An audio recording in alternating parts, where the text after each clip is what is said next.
Hey everyone, it's Kalen, and welcome back to another episode of Kalen's Lens. We are back with Connor for part two of his journey, and I am genuinely excited to be able to continue this conversation today with Connor. Today's episode is moving slightly away from his career and where he's progressing to right now, and we're focusing in on fitness, discipline, and what it takes to be mentally resilient through all the highs and lows. And so these were three things that I thought I haven't actually touched upon yet with other guests, so specific in one episode. And I thought, why not? Let's do it today. So, Connor, let's dive straight in. It was clear from part one that the role that you're in can be very demanding at times, and that time can vary. But how do you personally stay on top of your physical, but also your mental fitness in your journey? That's a very good question. I think for in terms of physical, you need to kind of, as well as mental, I think you need to kind of have a separate your work and life as clearly as possible. I think as soon as it hits whenever you finish, you need to clock off mentally.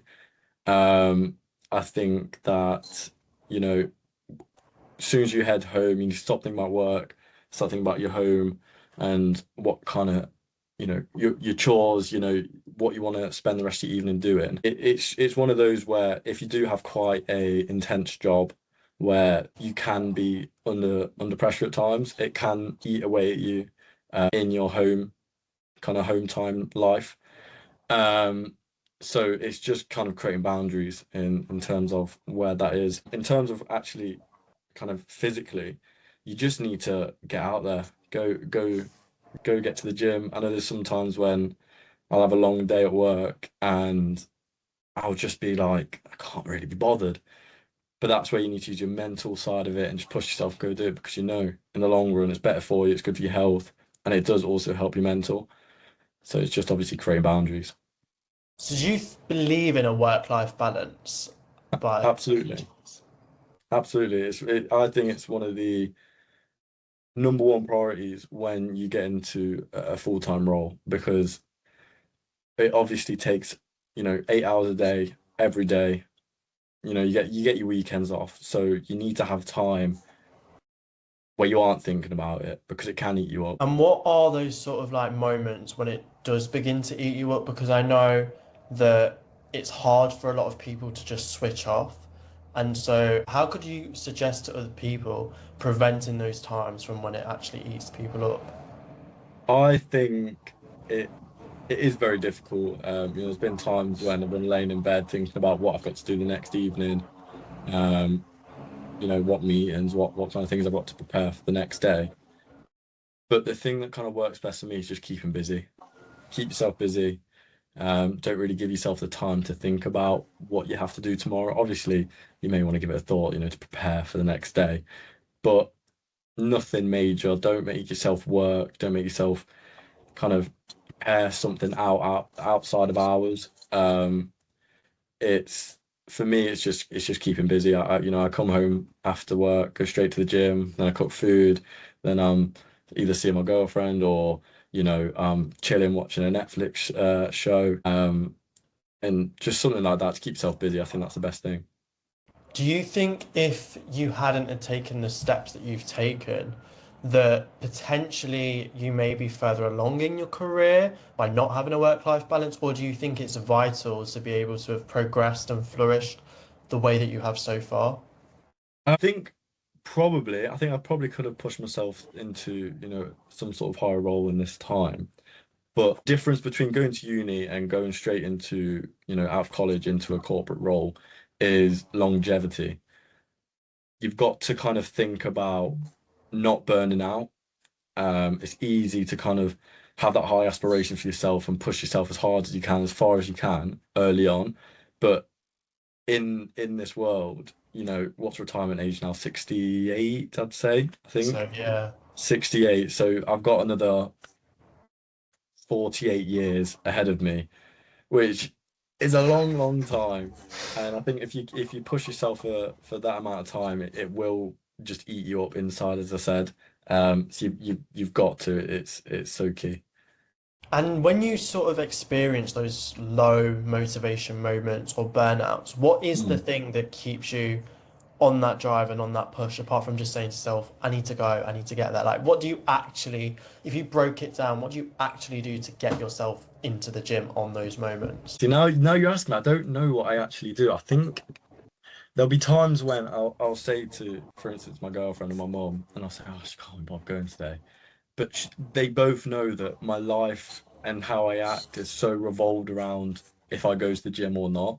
The days when I don't go to the gym, I'm very much more sluggish in a kind of can't be asked mood because I know that it kind of feels like I'm having a rest day. Whereas the days I go to the gym, I feel a bit more on it. I feel a bit buzzed. Kind of have that good energy around me. So they kind of just give me that little nudge, like, "Come on, get yourself to the gym." So just kind of seek people who kind of know you. And that's the best thing. And do you think, in terms of going to the gym, it has astronomically changed the mental side, not as well as the physical side, in terms of the habits, how you are at work? Do you think because of it you're more focused, you're more resilient? And obviously, I know you're more agile with longevity, but do you think those are traits that happen as well? Yeah, absolutely. I think if it didn't benefit my mental as much as it did, I probably wouldn't go to the gym because obviously your body can change throughout life and you can go to the gym for as long as you want. Your age will always catch up to you. So you can always just kind of take a step back from that and be like, okay, just let life happen. But I think the whole impact of affecting your mental as well, I think it affects, your work, it affects your daily routine, it affects your relationships. Um, I know for me, it's created such a routine for me, which makes me feel throughout the day productive. It makes when I'm at work, I create clear plans on what I need to do, where I need to do it, and how I get there. Because that is similar to what you need to do when you are in the gym. You need to find a work plan, your diet, and yeah, it changes how you view things, not just only in the gym. When, in a way, do you think this sort of change or this desire to want to change began for you or became such like a serious priority that you were like, I really want to take care of myself. I want to take care of my mental health, and I also want to do it not only for myself, but also for the people around me because I know how much it can have an effect on them. Yeah. I think well, I was 16 at the time, so that's 4 years ago. I think I was going through quite like a difficult patch in terms of obviously my mental and my relationship at the time, and obviously you see all these people on Instagram and TikTok, and you kind of see them being so kind of just so pumped up for the gym. You see them, showing off their body. You see them kind of just doing well for themselves. You just see them being happy, and I think one of my friends at the time um was just starting out in the gym and he was looking for people to kind of go with. So I thought, you know what, why not? And that's how it all started. And do you think, in a way, if you didn't start it then, you would never have started it now? Or do you think it would have happened eventually for you? I think personally it would have happened eventually, but I'm glad it happened when it happened because it's given me now I'm still young enough to kind of have the ability to do it. If I started at maybe 30, um, I might not be able to move how I move or kind of do the things I want to do. So I'm happy I've been able to experience kind of everything I've wanted to do in terms of fitness and well-being. And in a way, do you think there's anything sort of like on a bucket list of like things that because of it now and getting in the routine that you actually want to go achieve, whether that be a high rocks or a marathon? Is there anything that it's actually gave you a sort of purpose in life to want to pursue as well? Yeah, one of my friends actually is he travels around and he absolutely loves it. He was kind of training similar to me, kind of just mass building, just kind of training, like, for looks, should I say, kind of hypertrophy. Uh, but he switched over to high rocks and kind of more cardio based kind of training, and he gave me a session with him, and I absolutely loved it. I would say it's so much more fun. It makes you feel like just so refreshed afterwards. I think the difference in cardio and obviously weightlifting is so vastly different. So it's kind of it was a good way to kind of see that I could do that. So I think eventually I will join him in one of those competitions.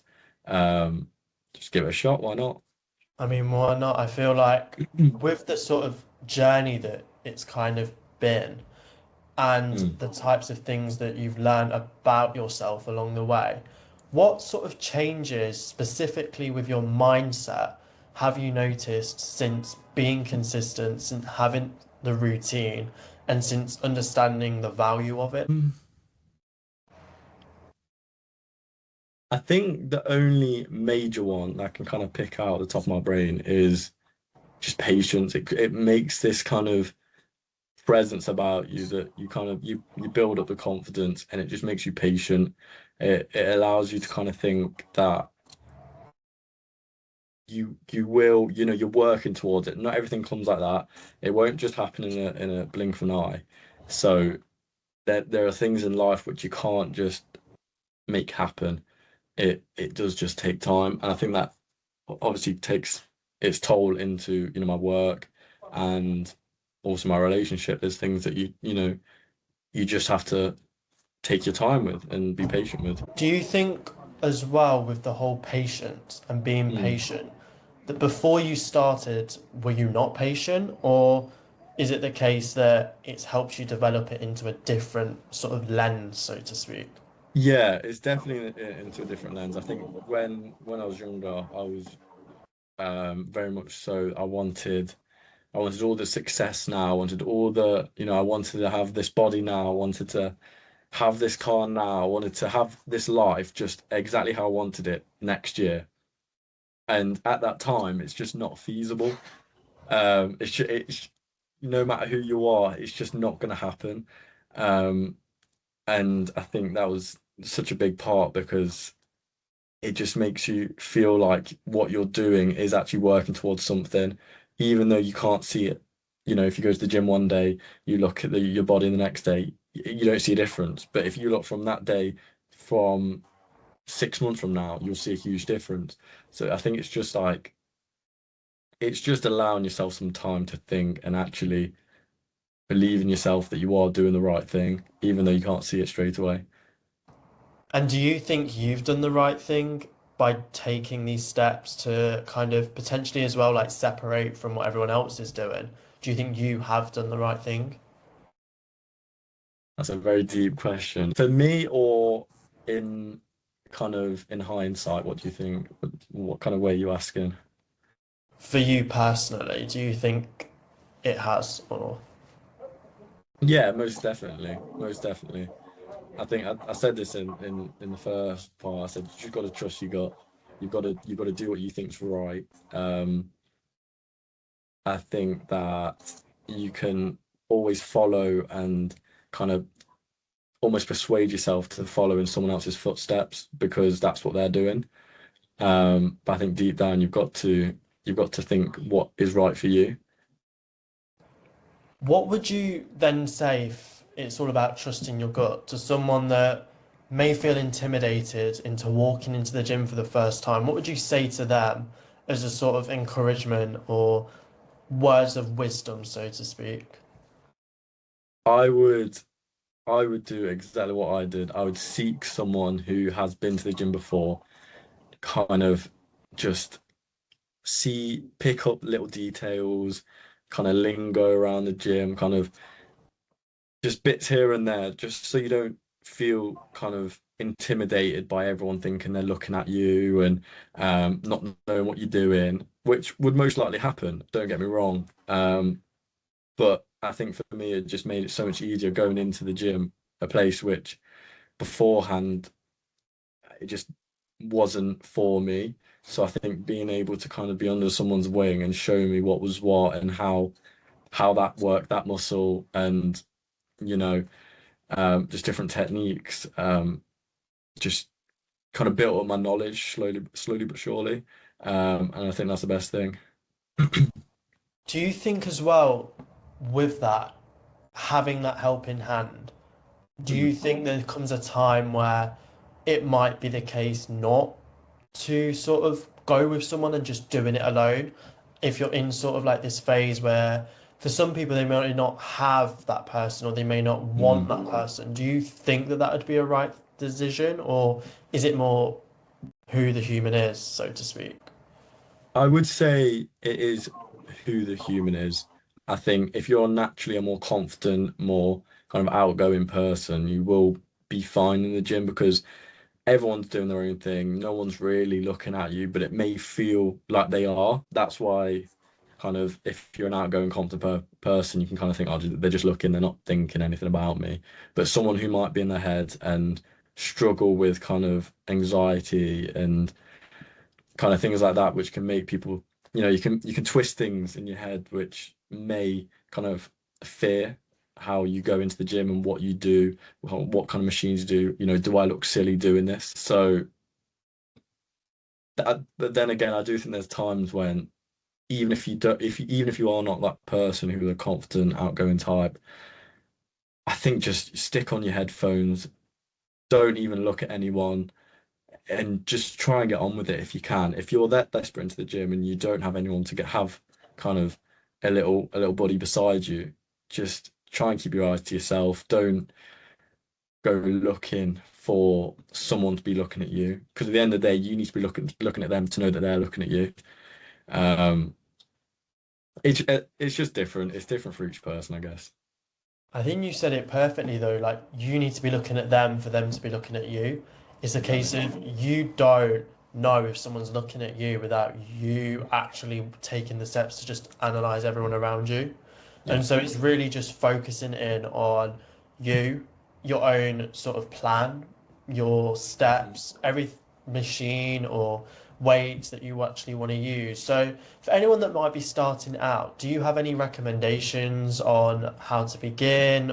I would say kind of look into what kind of area of the gym you want to go into. Is it kind of more cardio based? Is it weightlifting? Is it powerlifting? Um, is it high rocks, for instance? Is it CrossFit? So there's loads of varied things you can do when you go to the gym. It's just understanding what kind of piques your interest. For me, myself, when I first started, I did what everyone does when they start, push pull legs. So you push, you do your bicep and your back, and then push, you do shoulders, triceps, and chest, and then obviously your legs, and they repeat that over and over. The rest stay in the middle. I think for someone starting, just get on all the machines, get on everything. If you see something cool on TikTok, which you think, oh, I'll give that a shot, just do it because there'll be something which, there might be a machine you don't personally like, but there may be an alternative you can do with, say, dumbbells. So it's just try everything. Don't be shy. Just get on with it. I think that's the best way to say it though, like getting on with it, just trying it, because if you don't try, Yeah, you're never gonna experience it. that's exactly it. And do you feel like because you tried everything, it allowed you to really narrow down what specific thing you were going in there with an intention of wanting to achieve by the end of it? Yeah, absolutely. I think that obviously when you start in the gym, you don't have too much of kind of where you want to narrow into, and you don't have too much intention in what machines you're going to do or, what exercise you're going to do and what weight you do. It's just all personal preference on what you think is best for yourself. And how would you suggest in terms of the mental side, are there any things Mm. do you think alongside the gym that you have done that have helped the mental side? Or I think the gym played a major part, but I think it's surrounding yourself with people who you actually enjoy being around. I think lots of people nowadays kind of force themselves to be around people just because loneliness is such a big factor these days. I think people are kind of scared to be alone, which is obviously fair enough. And I think people obviously force themselves to be with people they don't actually want to be with. So I think surround yourself with people you actually enjoy being with, and people you have a common interest with, people you can just sit down and talk one to one if it is a deep conversation, if it is just, having a laugh. I think it's just surrounding yourself with the right people. I couldn't agree more because I feel like as well when you're growing up, you're in a place of I am just with these people I go to the same school, so we're automatically going to be friends. And Yeah, then when you hit sort of that age of 16, you kind of realize, okay, I don't want to go down the path that you're all going down and yeah, working the jobs that you all just want to work or staying in the same place. Whereas you may want something different, but then you also realize that's coupled with losing so many people in that chain. Have yeah. you noticed because of that, your whole friendships have sort of changed, but changed for the better because of those things? Yeah, absolutely. Kind of year 11, we had probably a friendship group of maybe 60, 70 lads. And everyone knew that people were going to stop talking to each other. The close friends were obviously going to stay together. And like, don't get me wrong, some of my friends aren't as kind of academic or, ambitious, but because I get along with them on a personal level, I can be that ambitious, kind of aiming for high person, but then I can also have, my work-life balance. I can just sit there with my mate and just get along and leave all that kind of the thoughts running around your head about working and working and always working. Um, just leave it for a minute and just enjoy being with your mates and having a good time. I think not everyone you have to surround yourself with has to be the same mindset as you. I think it's easier for someone who can get influenced more by surrounding yourself with people who are like you. But I think if you've got a strong mind and confidence that you know what you want to do and where you want to be, you can kind of have a kind of more relaxed friendship group, which I know I do for sure. I don't want to diss my friends, but they some of them aren't as ambitious. But don't get me wrong, they understand where I want to be. They understand kind of they know where I am in terms of my headspace and where I want to be in my career, and they respect that. They support it to the fullest extent. So I can't not be friends with them just because of that, if you know what I mean. Yeah, no, I get you. And I think because society now is very much so moving towards a work-life balance over a hustle culture, that Mm, yes, there are parts and some people that disagree with a work-life balance and believe solely in a hustle culture, but it comes to a point yeah, where you actually realize that you need friends to be able to sustain that, and you need yeah, friends who aren't in the same field, so you can have different conversations to sort of exactly. align towards that. And so, do you think as well it's actually a benefit to surround yourself with all types of people, or really do you think it can sort of hinder your progress by doing so or not? I think it can hinder your network. I think that's the only thing it will hinder. I don't think it will hinder your career because, you don't have to spend every living, breathing second with people who are in your field. And, most conversations with people in your field will just be talking about work because it's your common interest, it's your common kind of theme. Um, but I think talking with other people who, you know, I know a few of my friends work the trades, they work in kind of um, more manual labor jobs. It's nice seeing how their days go. It's nice talking about what kind of things they get up to. So it's good experiencing world of work through, a different career. Because all I know is obviously sitting at a desk and working on my computer. That's all I can really say. But it's nice to see people who and talk about their lives that aren't doing the same thing. I feel like it just makes that sort of distraction or sort of togetherness element that you can still be different, but you're all going towards your own goals, which are still everyone's ambitious in a way, or you'd hope that everyone would be ambitious to achieve something. But Yeah. it's respecting that we're not doing the same ambitions or our ambitions are different, but we can still then respect each other as humans. So if you had any piece of advice to anyone who may be going through sort of a loneliness chapter or a loneliness period where they may not have as many friends or they may not have one friend and their only friend might be their family, like what would you say to someone to help navigate that journey? I think I'm personally a big believer in sort of friends are made naturally. I think that people can seek out friends, but I think the friends you make naturally are more long lasting, more kind of a stronger connection. Um, I do know that obviously it can be difficult for people who are lonely, and I think for myself, I'll use this for instance. Let's say a colleague at my work. If I was lonely and I didn't have anyone to really speak to, I can turn a colleague into a friend by just kind of creating something, offering them to go get a drink, offering them to go shopping, to do something to turn that colleague into, okay, now we're getting closer outside of work. And again, that doesn't have to just be work. It could be anyone. It could be anyone in your life who maybe might not be your immediate family. Um, but I also think that, if you are lonely and you don't really get out of the house much and you don't see many people, create a stronger connection with your parents, create a stronger connection with your siblings. Um, it's one of those where you have to kind of it's different for each person, sorry. Um, and I think there's always someone, I think as lonely as someone may think they aren't.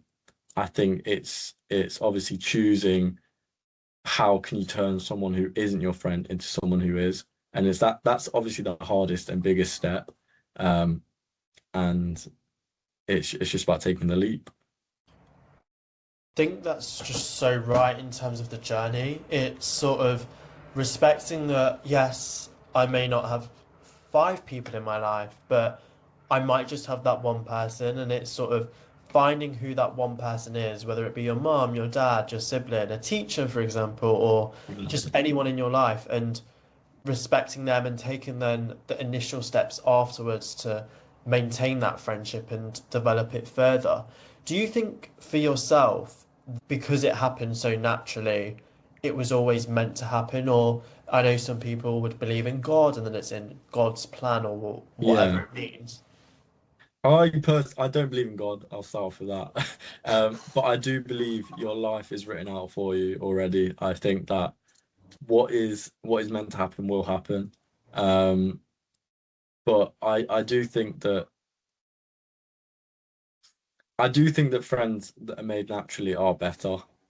Maybe kind of not in sense of kind of connection or kind of who it is. It's more so kind of why you're doing it. I think the fact if you need a friend or if it happens naturally can change how you act towards a friend. Um, I think that there are some people in my life who I can't even remember how we got friends. It just happened. And I think that's personally, I think that's the best way for it, just because it doesn't seem forced. You don't feel like you have to change your personal life into fitting this person in. It should be this person fitting into your personal life. Um, and I think that's when it works best because it doesn't feel like it's needy. It doesn't feel like you're bothering them. It makes you feel like you are an addition to them, not kind of weighing them down. You just said it perfectly. You're an addition and you're not weighing them down. And Yeah. so, in terms of being an addition and sort of that aspect, and let's say life gets in the way sometimes, work may get busy or you've got other commitments. If you could give one piece of advice to someone in what steps you do or take to help maintain those friendships to ensure that sort of work-life balance that you strive for, but also recognizing the benefits that it has. It's not only your physical, but also your mental health as well. Yeah. So I know for me, since obviously going into full-time work, I had noticed that I was slowly seeing less and less of my friends. And I think my girlfriend picked up on it where she was kind of saying, you're not seeing your friends as much. You're not kind of going out and doing things. It was mostly just me and her, which at the time it seemed okay. It seemed like at least I had someone. But she picked up on that it can't just be me and her. It has to be, you need someone else in your life. Obviously, she was over the moon that I was spending all my time with her. Um, but she knows that for the longevity, you will need other people around you. And I think that switching off at the weekend and spending time with your friends can do that for you. I think it just creates such a nice atmosphere around who you are, who you're with. I think it affects, the daily life of, messaging that friend, just what are you doing today? Do you want to go do this? It just creates such a nice feeling inside you that I can't describe it. Um, but I think it is so, essential for that to happen when you're in the full-time work because you do need that balance. And in terms of finding that balance and being happy, for yourself personally, do you think, since starting the gym, since prioritizing your work with friendships alongside it, would you say you're happy? And would you also say that you're at peace because of it now? Or is those things still slowly working towards? That's a very deep question. I would say I'm happy. I am happy where I am at the minute. I think there's obviously stuff at work which there's always going to be there. There's no matter what job you have, you're never going to be completely 100% because it is work. You'd always rather be traveling the world or you know and anything you love doing, you'd always prefer doing it rather than working. But I think that having all these other things from work kind of make up for the bad things at work. Um, I think that it's just so it's I say it again and again, but it's just so essential. It is so key to your balance and your peace and how well you sleep at night is just over these little things that build up from spending time with your partner, spending time with your friends, going out and doing something with your parents. I think it's just so key to the little things that build up, which just make you feel content. It's those 1%. It's the 1% of doing the 1% activity with your friend, your partner, anyone in your life, and it's all those little bits that build up and make for yourself be in a position now where you're happy and that you're at peace. And so the final question that I wanted to ask based on that is if you had one message that you could send to that 10-year-old version of you that you felt may not have been in that position that you're in today, or they may have been in that position for all we know, what would that message be and why would you give that specific message? I would definitely say when I was younger, I had obviously a big friend group and I had my football, I had my school, I had all my schoolmates. Um, I would say to him, just pick your friends so wisely and stick with them. Stick with them. Don't let them go. If there's an argument, you sort it out. If if there's something that comes up between you, you fix it. And unless it's something that's obviously big, then fair enough. But um, I just think when you're that young and obviously going through school, you do have quite a lot of people around you. It's just picking the people you want to spend, your life with and spending all these extracurricular activities and s- you know going to the playground at that age. Who do you want to go to the playground at that age with? It's just creating that and then sticking with them because I feel like when you're that young, you build up somewhat of a foundation on who you are, who like kind of what group you hang around with, and who you want to be. And I think it's just surrounding yourself with people who uplift you rather than again weighing you down. And luckily for myself, I think I did do that. Um, but obviously, hindsight, things happen, don't they?